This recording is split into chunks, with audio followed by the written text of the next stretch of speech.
Bon, je vais pas faire la blague probablement très surfaite, comme quoi ce film est une injustice à l'univers ambitieux de Zack Snyder, donc c'est parti, on commence la critique.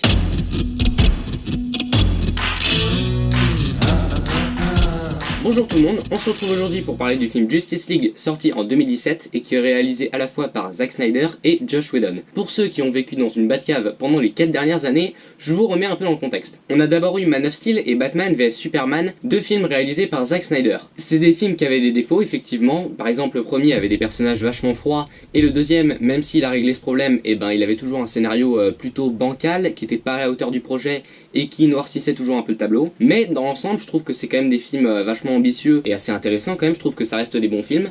Mais vu que l'accueil critique n'était pas vraiment là, c'était des très gros succès question argent, mais question critique, les films étaient vraiment reçus de manière mitigée, ce qui a poussé du coup DC et Warner Bros à vouloir changer la formule de leurs films.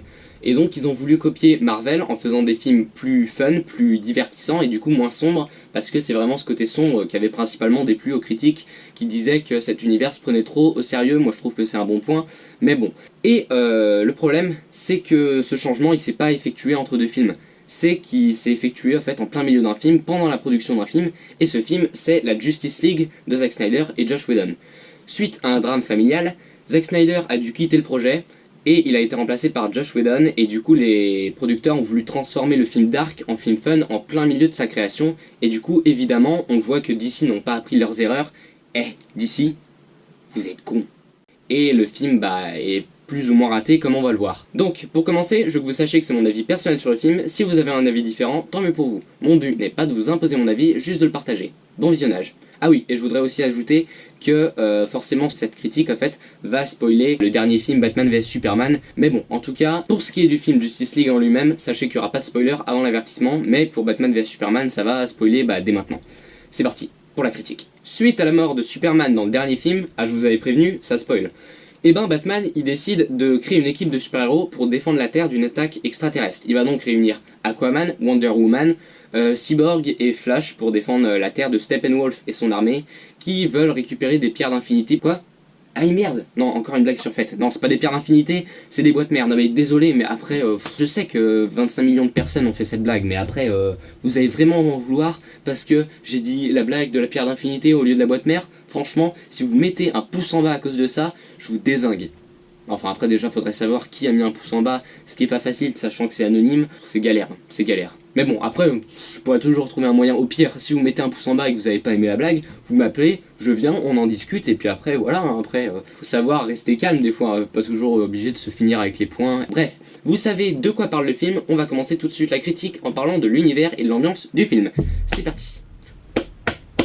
Bon franchement, l'univers du film, il a rien de spécial, c'est un film de super-héros basique. Je rappelle aussi que Atlantis, on est censé la découvrir dans ce film-là, on est censé découvrir l'univers d'Aquaman dans le film Justice League, et pourtant on n'a aucune présentation. Tu vois Aquaman qui se balade sous l'eau, et des gens qui parlent sous l'eau, mais on t'a pas vraiment introduit cet univers, tu sais pas d'où il sort. Donc c'est déjà mal foutu de ce côté-là, surtout que normalement, un film ou une série qui est centrée sur une équipe de super-héros, c'est censé justement permettre la cohésion entre les univers liés à tous ces personnages en fait. Par exemple, vous prenez la série Defenders, qui réunit donc Daredevil, Jessica Jones, Luke Cage et Iron Fist, ce qui était super dans cette série, même si la série a pas mal de défauts, c'est que tu vois vraiment que en fait ça réunit les univers de chacun. Chaque personnage a son petit univers, son petit délire, sa petite bulle on va dire, et le film sur l'équipe permet justement de tout réunir, et justement tu vois les interactions entre ces univers totalement différents, et ça c'est super fun. Mais dans ce film là, dans Justice League, t'as pas l'impression que chaque personnage a son univers. Sinon, côté ambiance, Man of Steel avait une ambiance alien extraterrestre qui était vraiment très originale pour un film de super-héros. Batman vs Superman, l'Aube de la Justice, avait vraiment ce délire mythologique qui était vraiment épique et impressionnant. Et Justice League, il a rien du tout. En fait, c'est même pire que ça. Le film n'arrive pas à trouver son registre, parce que entre le style vraiment sombre et mélancolique de Zack Snyder et plutôt l'humour bon enfant de Joss Whedon, du coup ça passe pas en fait. Le film en fait il arrête pas de passer d'un truc coloré et fun à un truc sombre et dramatique, et ça passe pas du tout. Le film arrive vraiment pas à trouver son ambiance, et c'est vraiment ça le problème du film tout entier en fait. quel que soit le niveau, que ce soit le scénario, les visuels, le film tout entier en fait, et ben il souffre de cette crise d'identité qui l'empêche vraiment d'exister en tant que film en lui-même quoi. Donc voilà, un univers de super-héros basique, une ambiance inconsistante, et malheureusement c'est pas sur le scénario que le film va se rattraper. Donc ici aussi, tu opposes les styles sombres et longs de Zack Snyder et le style fun et rythmé de Joss Whedon, et évidemment ça ne marche pas. L'humour est vraiment très forcé dans le film parce que tu vois que l'humour n'avait rien à faire là, que c'était vraiment un film sombre et qu'ils ont patché des moments drôles par-dessus, donc forcément ça correspond pas du tout au film, en fait c'est pas du tout cohérent. Et en plus de ça, les blagues généralement sont vraiment très mauvaises, l'humour est très forcé. Booyah. Bon après, même si 90% du temps c'est de la merde, il y a quand même plutôt moments qui sont assez sympas, genre la petite Fyrus qui va chercher de l'anti-moustique pour combattre le paradémon, ou alors Aquaman qui se confesse avec le lasso, et après Flash qui dit qu'il a arrêté de l'écouter après qu'il ait dit on va tous mourir, donc voilà, il y a quelques moments qui sont assez sympas, mais en général c'est vraiment mauvais. Aussi, on ressent pas du tout qu'une menace pèse sur le monde, enfin je suis désolé, mais t'as vraiment pas l'impression que le sort du monde est en jeu quoi. T'as même pas l'impression que les personnages peuvent mourir à des moments, parce qu'ils sont jamais en difficulté. Tout va bien en fait, tout le long du film, tout va comme sur des roulettes, il y a que un ou deux moments où ils sont un peu en galère, mais à aucun moment tu te dis oh non ça se trouve ils vont mourir, non jamais. Ils arrivent, ils sauvent le monde et ils repartent, et c'est vraiment problématique parce que tu t'investis pas quand il n'y a pas d'obstacle. Je vois pas pourquoi tu irais t'intéresser à une histoire qui est plate en fait. Il n'y a aucune surprise, aucun twist. Et pour finir avec le scénario, la fin est rushée de fou. Le méchant est tué, petit discours de 30 secondes et bye bye, le film est fini. Et franchement, c'est vraiment pas assez. Un film de super-héros sur une équipe de super-héros qui dure que 2 heures et qui te laisse même pas le temps de connaître les personnages et tout ça, et c'est vraiment problématique. Donc bref, le scénario est vraiment pas bon. Bon, on parle des personnages et des acteurs. Déjà, contrairement à un film Avengers, les personnages de l'équipe ont pour la majorité pas eu leur film avant d'avoir Justice League, et du coup c'est le premier film où on les voit et on les connaît pas en fait ces personnages, et en 2 heures c'est pas assez long pour te les présenter, donc t'as pas assez de temps pour t'attacher à eux.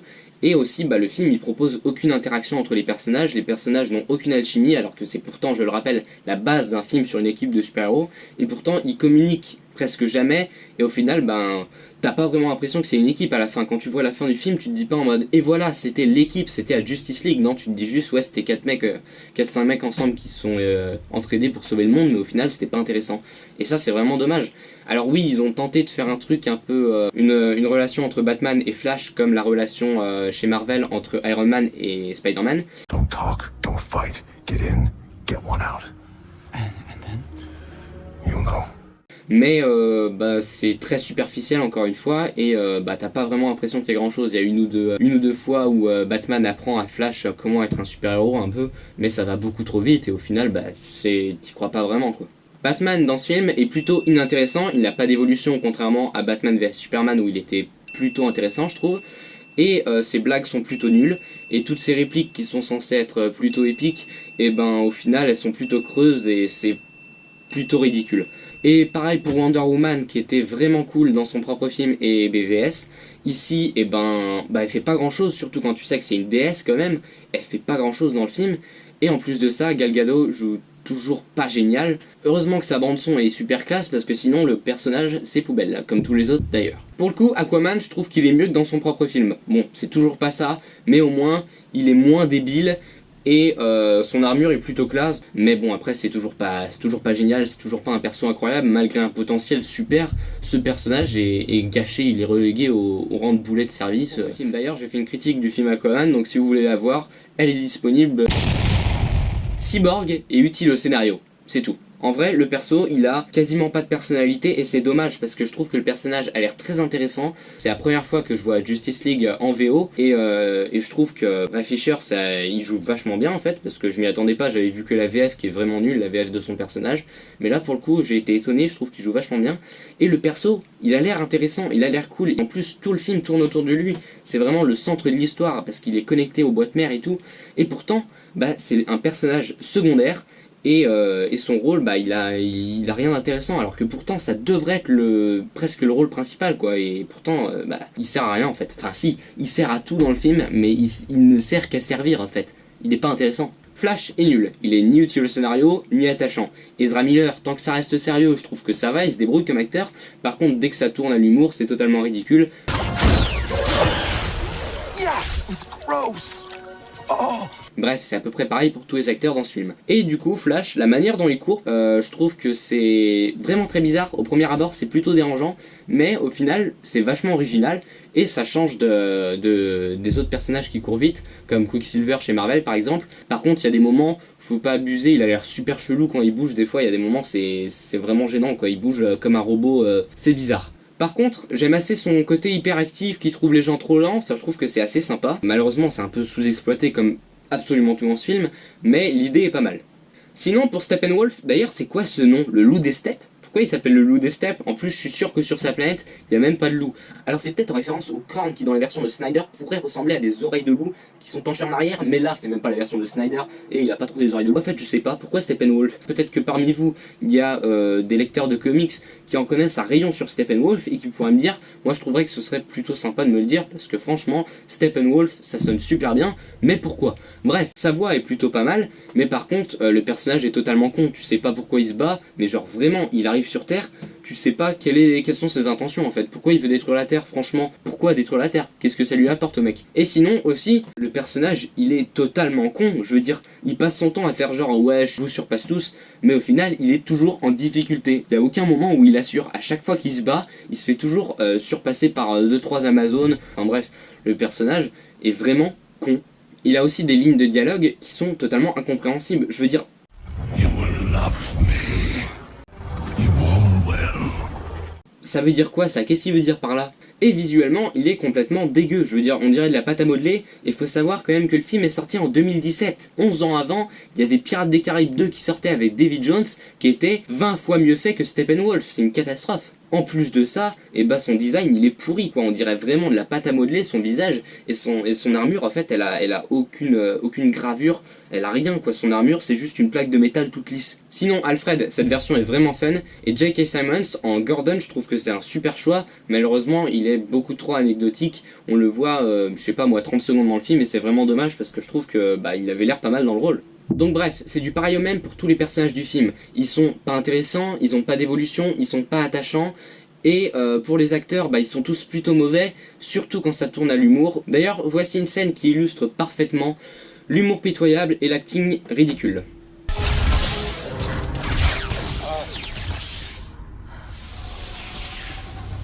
Bon, voilà tout ce que je peux dire sur les acteurs et les personnages, on passe au visuel. On est d'accord que Zack Snyder et Joss Whedon ont des styles visuels totalement différents. Les deux ont des qualités et des défauts, mais à quel moment tu te dis que les deux pourraient travailler ensemble sur un même film? C'est totalement stupide, on passe tout le temps dans le film, parfois même dans une même scène, tu vas passer de visuels colorés à des visuels sombres et grisâtres. Et franchement, bah ça marche pas du tout comme tout dans ce film, rien ne marche. Et malheureusement, bah ça se voit carrément. Il suffit de connaître un tout petit peu les réalisateurs pour être capable de deviner en fait quel réalisateur a fait quel plan, a fait quelle image. Et c'est vraiment dommage. Bref, les couleurs sont vraiment de très mauvais goût. Tu as un ensemble vraiment très sombre avec plein de patchs de couleurs un peu partout et ça rend vraiment pas bien. Et en plus, bah c'est vraiment, quand je dis des couleurs, c'est pas un petit peu de couleur par-ci, un petit peu de couleur par-là, non, c'est des couleurs vives et pétantes. Genre tu vas avoir à la fin, pendant le combat final, le ciel va être orange vif, c'est horrible. Tu vas avoir le sang des paradémons aussi qui est vert fluo, et en tout cas le film, eh ben, on dirait vraiment un film de série B quoi, genre quand les extraterrestres ils meurent ça explose avec du sang vert, à la fin quand les méchants sont battus, et bah t'as des fleurs magnifiques qui repoussent à l'endroit où ils avaient détruit la Terre. Bref, c'est vraiment un film pour gosses quoi, je veux dire, Zack Snyder il fait des trucs vraiment en général violents et matures, et Joss Whedon il fait plus dans le divertissement familial. Je suis désolé, mais quand tu passes d'un truc fait pour adultes à un truc fait pour enfants, c'est une catastrophe. Bon, après évidemment il y a quand même des beaux plans, que ce soit ceux de Snyder ou ceux de Joss Whedon, il y a vraiment de bonnes idées, mais le tout rassemblé ensemble, ça le fait pas. Et d'ailleurs, à quel moment tu peux penser que ton film va être bien visuellement quand tu copies des scènes de X-Men Origins Wolverine? Et dans le film, il y a quand même des plans qui sont vraiment mauvais. Sinon, côté effets spéciaux, si je vous dis que le film a été le plus cher du monde à sa sortie, est-ce que vous y croyez?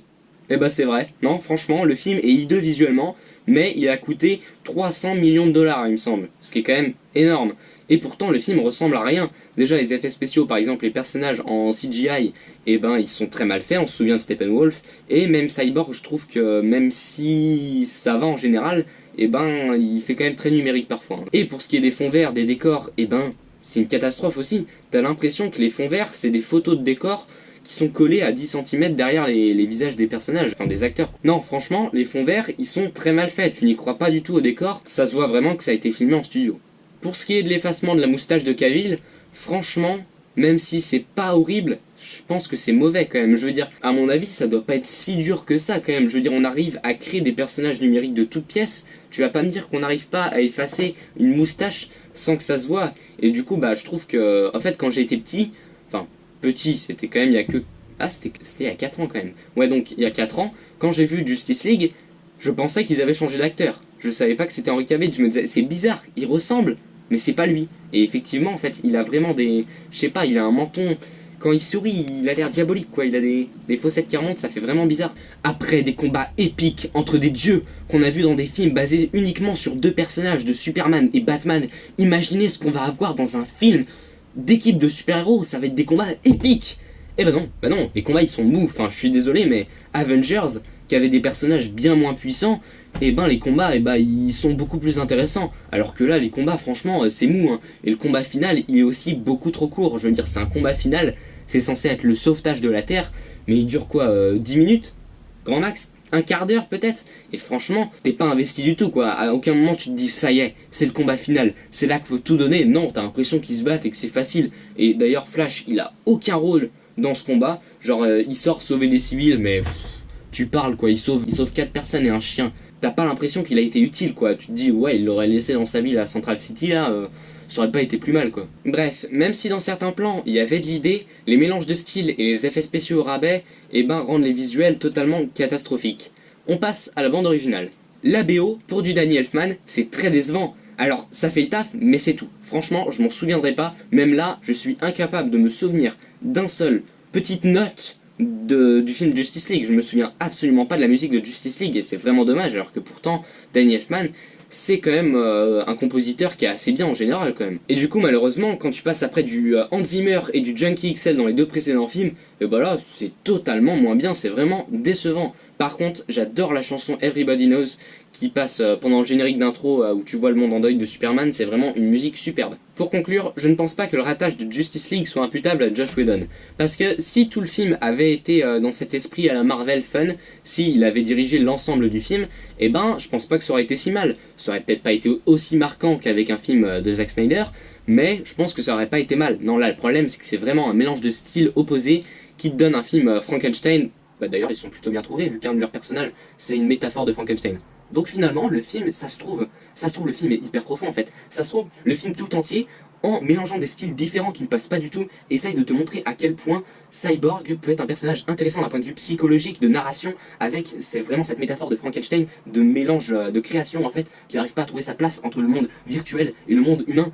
Non, ça se tient pas, le film est toujours aussi pourri. Non, oubliez ce que j'ai dit, le film est pourri. Bref, en tout cas, une ambiance bipolaire, un scénario trop court et sans enjeu, des acteurs et des personnages inintéressants, des visuels toujours chaotiques en fait, et une bande originale vraiment très oubliable pour du Danny Elfman. Donc, qu'est-ce qui reste de ce film? Rien en fait, il n'y a que des points négatifs, mais après le film est franchement pas si horrible que ça. Il n'y a aucun point du film qui est bien et qui peut te dire « Ah, sur ce coup-là, le film était plutôt bien ». Non, il n'y a vraiment rien dans le film qui peut être sauvé, mais après, il n'y a rien qui est non plus horrible. Et bizarrement, même si tout le monde est d'accord sur la merde que c'est, le film, enfin, d'après Wikipédia, j'ai vu ça sur Wikipédia, apparemment, le film aurait été mieux accueilli par la critique que Batman vs Superman. Batman vs Superman a plein de défauts, mais franchement, mieux que Batman vs Superman. Faut se calmer là, doucement les mecs. Donc, si je devais lui donner une note en essayant d'être objectif, je lui mettrais environ 9 sur 20, parce que franchement, même si c'est mauvais, ça se regarde. Peut-être 8 sur 20, mais ça va. Donc non, je ne vous conseille évidemment pas Justice League. Mais franchement, si vous n'êtes pas trop exigeant et que vous vous faites chier un soir, il y a de quoi vous occuper pendant 2 heures. Bon voilà, c'en est tout pour cette vidéo. Pas de partie spoiler parce que je compte en faire une pour la Snyder Cut, ce qui me permettra de comparer un peu les différentes versions dans les détails, ça m'évitera de tout redire 2 fois. Et après la vidéo sur la Justice League de Zack Snyder, je ferai une vidéo normalement peut-être sur... vous verrez. J'ai hâte de faire cette vidéo. Je pense qu'elle va être bien. J'espère que cette vidéo vous a plu. Si c'est le cas, tant mieux pour vous. Sinon, tant pis pour moi. On se retrouve à bientôt pour une prochaine vidéo. Salut!